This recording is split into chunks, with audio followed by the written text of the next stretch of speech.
What is up, Division 2 agents? This is Gamer for Life back with another Division 2 video. New players, this video is dedicated to you, my friends. So you've gotten through Warlords of New York and you're wondering, what do I do next? That's what this video is about, so let's go ahead and get into it. Yes, the first thing we want to do is grind for a specific build. We don't want to just grind for anything, because what we're doing now is going to basically set us up for the true grind of everything else in this game, from grinding for blueprints, to grinding for our expertise, to grinding for our recalibration library. Now, I'm going to give my recommendations, but you obviously can grind for whatever gear set or brand set that you want. The gear set I would absolutely recommend you go for first is Hunter's Fury. The reason for this is because not only is Hunter's Fury going to give you so much extra damage from the gear set bonuses, but it's also going to give you survivability as well. So we can see the gear set bonuses: the 2-piece plus 15% shotgun and SMG damage, 3-piece plus 20% armor on kill plus 100% health on kill, and then the 4-piece Apex Predator. Enemies within 15 meters receive a debuff, amplifying your weapon damage against them by 20%.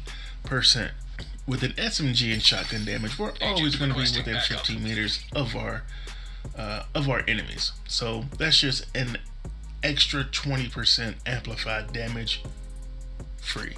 You know, you can't get better than that. Then killing a debuffed enemy with your weapon disorients other enemies within 5 meters and amplifies weapon damage by 5% for 10 seconds, stacking up to 5 times. And again, just another way to get more damage.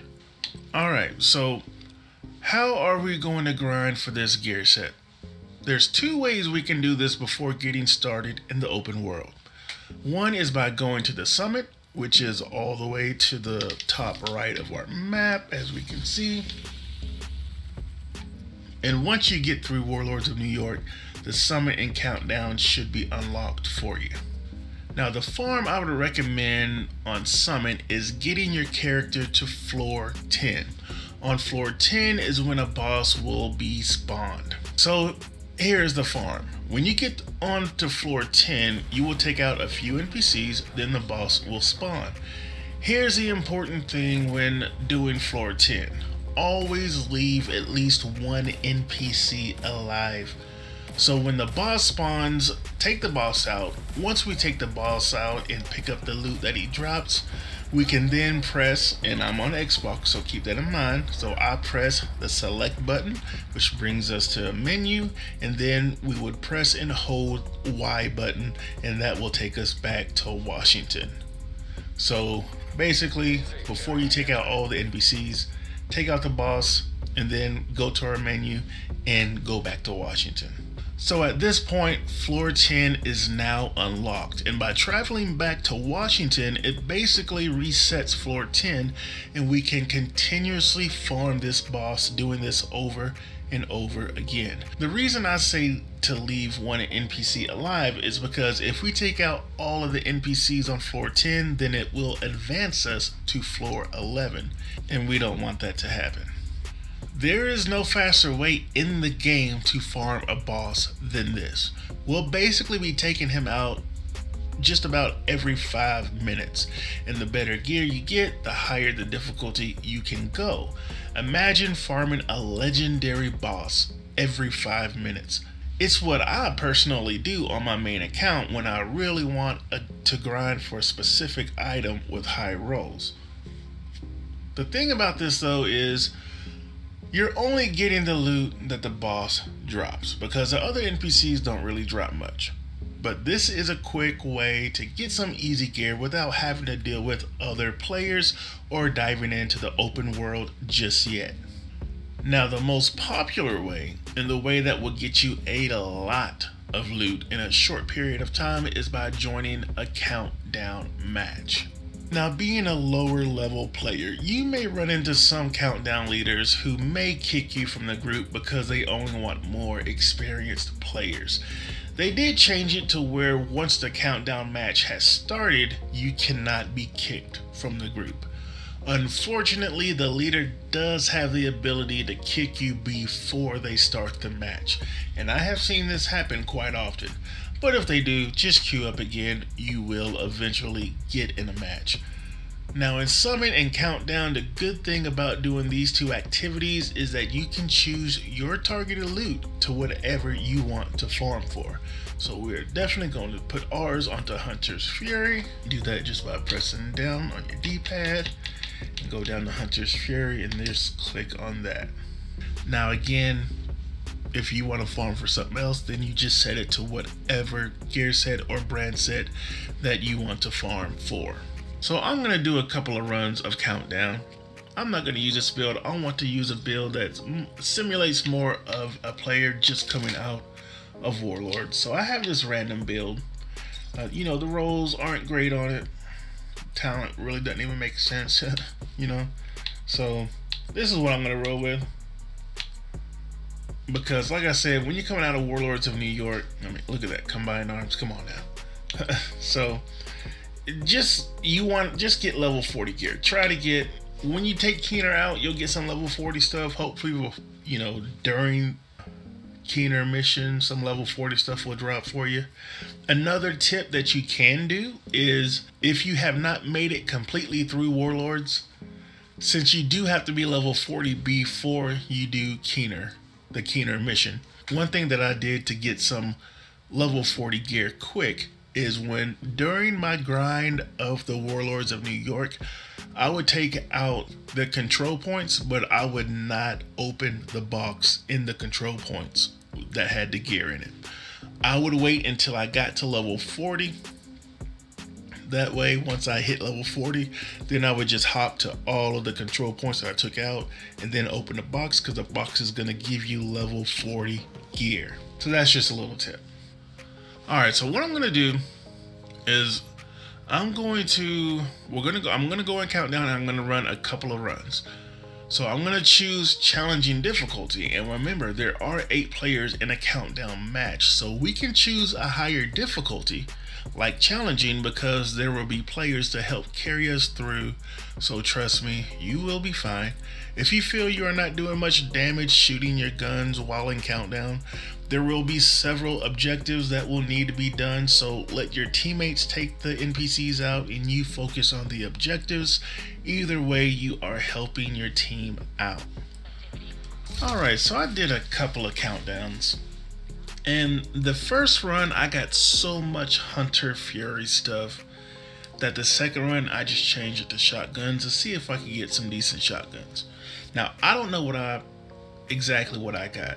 And one thing I will say, when you go through Countdown, one thing you want to make sure is have plenty of inventory. So when I started, I had 14 in my inventory. Now, after those 2 runs, I have 114. So I got 100 items from those 2 runs. That's why I say you can get a lot of stuff from Countdown, which is going to help with your recalibration library, and it's going to help with your expertise. So I have no idea what I got. Let's go ahead and take a look. Now, first we'll take a look at the guns, see if I got anything decent.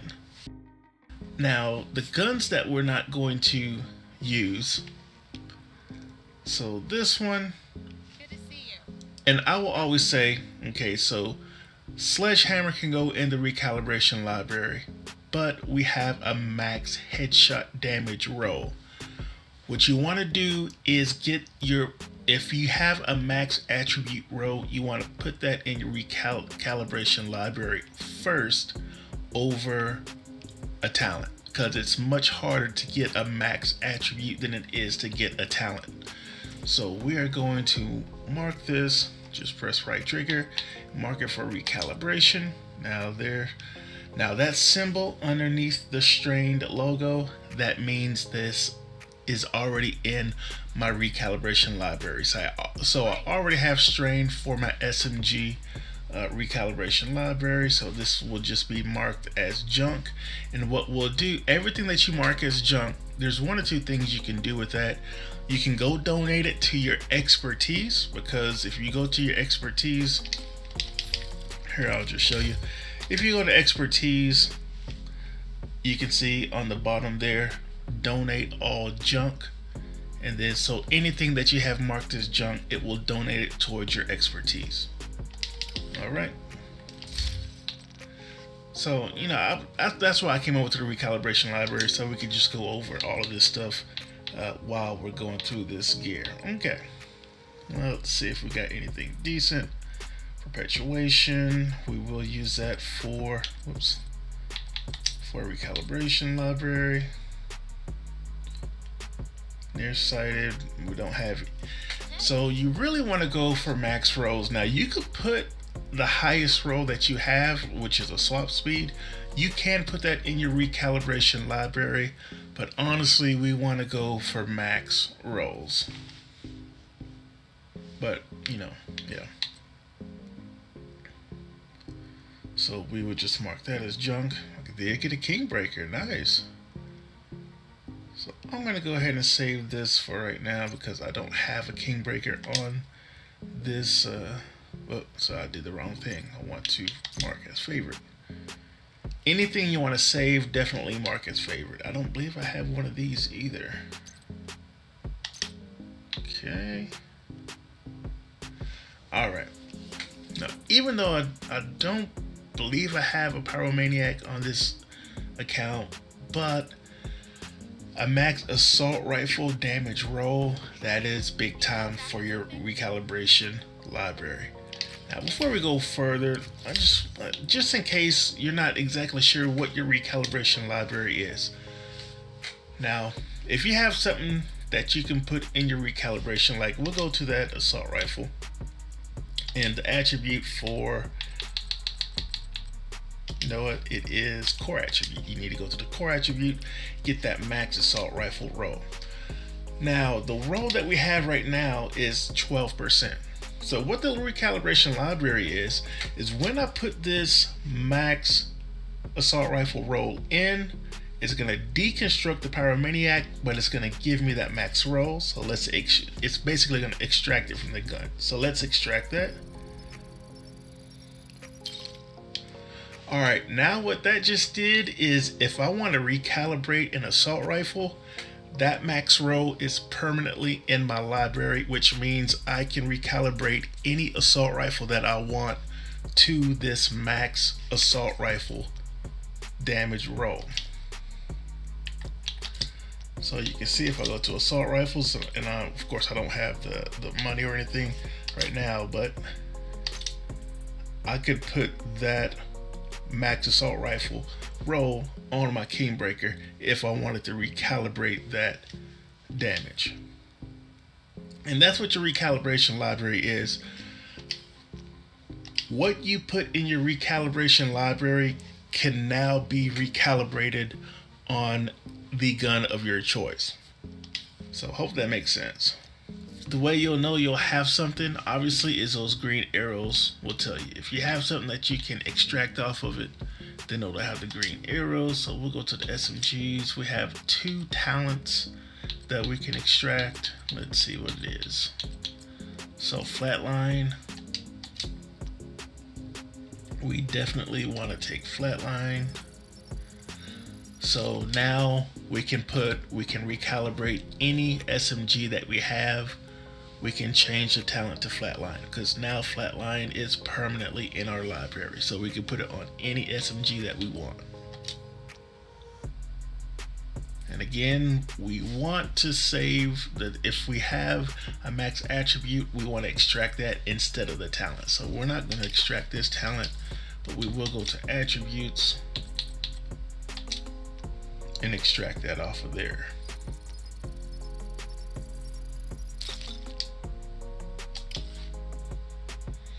Okay, so I hope that gave you a good idea about the recalibration. Now, expertise, honestly, at this point, just coming out of Warlords of New York, I really wouldn't worry about it as much right now because there is so much you still need to do, from grinding for the build you want to put together to grinding for your blueprints. But if you do want to worry about it, I've got you covered too. I already made a video that goes into great detail about everything you need to know to level your expertise up. So I will leave that link to that video in the description and you can definitely check that out. Also has some nice little tips and tricks to give yourself a nice little boost on that expertise as well. And also, you want to come to Anaya every week, because she will sell blueprints. So I did recently, I guess I did get some BTSU gloves on this character. So whenever you get an exotic, she'll have the blueprint as well. So yeah, she'll sell some random stuff. I don't have the money right now to buy it. But yeah, every week she will sell some random stuff. So you definitely want to come and check her out every single week. Alright, with your specializations, if you did boost your character to Warlords of New York, then these three, the Sharpshooter, Survivalist, and Demolitionist, should be unlocked with all of your points.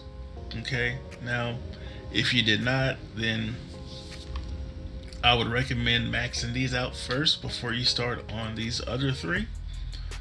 But the way that you get the points for your specialization is you get 3 points for every level that you get. So again, just playing the game, you're going to be leveling up your specialization, and just make sure that you have the one that you want to level up first equipped at all times. And that is how you're going to unlock your specializations. Now on these three, there is some they do have some special little field research stuff available that you can, it's just small little deals that you can get. You can get these blueprints. There's a few blueprints, like this is an ammo dump, which is a Badger Tough holster. Yes, it is a Badger Tough holster, which gives you, I think it's 10% ammo capacity on top of all of the other attributes. And then you get some apparel stuff, Savage Wolverine blueprint. And so yeah, these are just like little side missions they have you do. So if you press A, it'll unlock all of the objectives that you have to do. So you can see, set enemies on fire, so 10 enemies on fire, kill enemies scorchers, kill enemies closer than 7 meters. Oh, that's pretty easy. And then once you do that, then it'll unlock your level 2, and it'll show you everything you need to do for level 2. And that's just to get, you know, this extra stuff. But I mean, you don't have to do it if you don't want to. You can still max out the specialization regardless. But again, these specializations really comes down to your playstyle. So if you're more of a skill build, then you may want to go with Technician first, because that's going to give you some extra, you know, skill damage. If you're more of a healer, you can get more skill healing. Gives you an extra skill tier. So it all depends on your playstyle of which ones you want to max out first. And then as far as that goes, I mean, the only other thing you would need to start doing is start collecting your blueprints, and you do that by doing control points. Now you can see here on normal, you're just going to get, you know, 110 XP, some crafting materials, and some field recon data. You're not going to get blueprints on normal. I believe the blueprints start on challenging difficulty. Alright, we are on a challenging map, and just so you can see, now we go over the control points, and you can see now we do start getting crafting blueprints. So 220 XP, crafting materials, crafting blueprint, and field recon data. So, and you know, that's at all of the control points, crafting blueprints, and it's just gonna be a grind. I mean, there's no way around it. You got your recalibration library to max out, your expertise to max out, and if you really want to learn more about the expertise, definitely check that video out in the description. It tells you everything you need to know about it. And last but certainly not least, all this grinding we're doing, all these levels we're going to be getting, we will be wanting to level our watch up as well. Now you can see over here on the left we have offensive.